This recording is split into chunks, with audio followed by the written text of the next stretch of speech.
Sa panahon ng ikalawang digmaang pandaigdig at sa panahon ng pamumuno ni Adolf Hitler sa Germany, isa sa pinaka-naapektuhan ay ang buhay ng mga European Jews o mga Hudyo.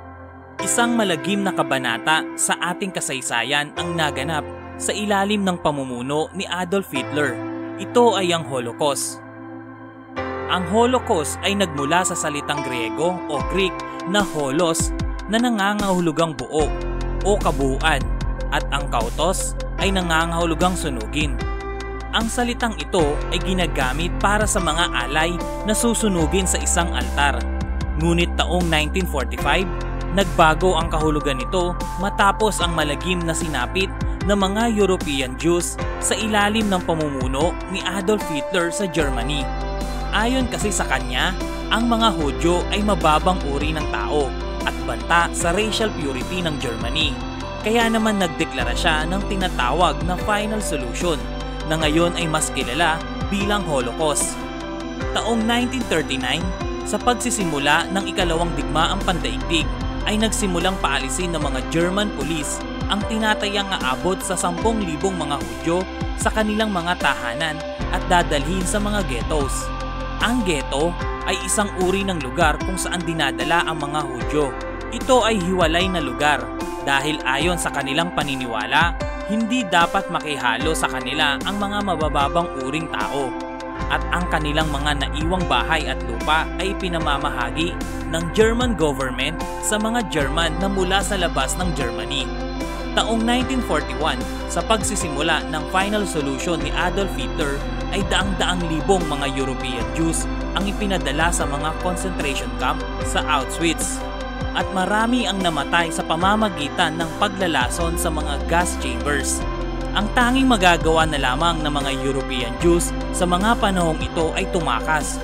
Ngunit ang masakit ay halos buong mundo ay nagsara sa kanilang mga pinto para sa mga European Jews na naghahanap ng kalayaan at kaligtasan.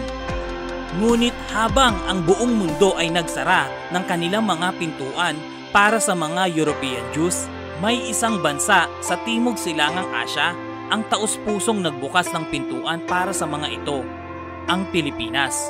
Sa kabila ng libo-libong milya na layo nito mula sa Europa, ay may grupo ng mga poker players ang nagplano upang magsalba ng higit kumulang 1,300 na mga Hudyo. Ang grupong ito ay walang iba kundi sina Philippine Commonwealth President Manuel L. Quezon, Paul McNutt, U.S. High Commission to the Philippines, U.S. Colonel Dwight David Eisenhower, at ang 5 cigar makers mula sa Cincinnati, ang Frieder Brothers na kabilang sa lahi ng mga Hudyo. Ang planong ito ay nagsimula matapos makiusap ang Frieder Brothers kay Pangulong Manuel Quezon na kung maaari ay tanggapin ang ilan sa kanilang mga kalahi dahil sa nagaganap na malawakang pagpatay. Ang tanging naisagot lamang ni Pangulong Quezon ay bilang Kristiyano, paano ko ba matatanggihan ang kalahi ng ating Panginoong Hesukristo? Dito ay nagsimula silang magsagawa ng plano at manghingi ng mga permiso at mag-isip sa mga lugar na maaaring tirhan o maging tahanan ng mga Hudyo sa Pilipinas. Dagdag pa ni Pangulong Quezon, kung wala silang matitirhan ay mayroon akong maliit na lupain sa Marikina at maaari silang manatili roon. Kalaunan ito ay tinawag na Marikina Hall. Ayon pa kay Pangulong Manuel Quezon, "It is my hope and indeed my expectations that the people in the Philippines will have every reason to be glad that when the time of need came, their country was willing to extend the hand of welcome."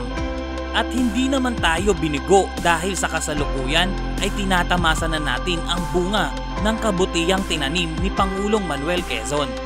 Ang isang Pilipino na nais magtungo sa Israel ay hindi na kailangan ng isang visa. Ito ay dahil sa pagtulong na ginawa ni Pangulong Manuel L. Quezon sa mahigit kumulang na 1,300 na mga Hudyo sa maaaring pagkamatay sa panahon ng Holocaust at bilang pag-aalala na rin sa pagbubukas ng pintuan ng Pilipinas para sa mga Hudyo at pagbibigay ng karangalan kay Pangulong Manuel Quezon, isang open doors monument ang itinayo sa Israel.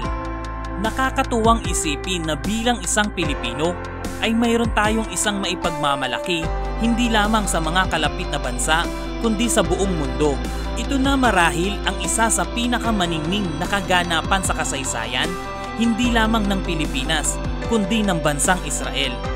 Nawa sa videong ito ay nakapagbigay kami ng isang kaalaman na may kinalaman sa ating pagkakakilanlan. Pilipino man o dayuhan, panatilihin sana nating bukas ang ating pintuan para sa mga nangangailangan.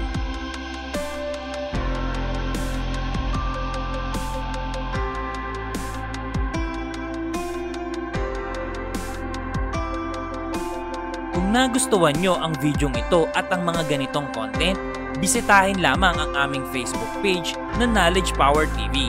You are one click away from supporting us. Maraming salamat!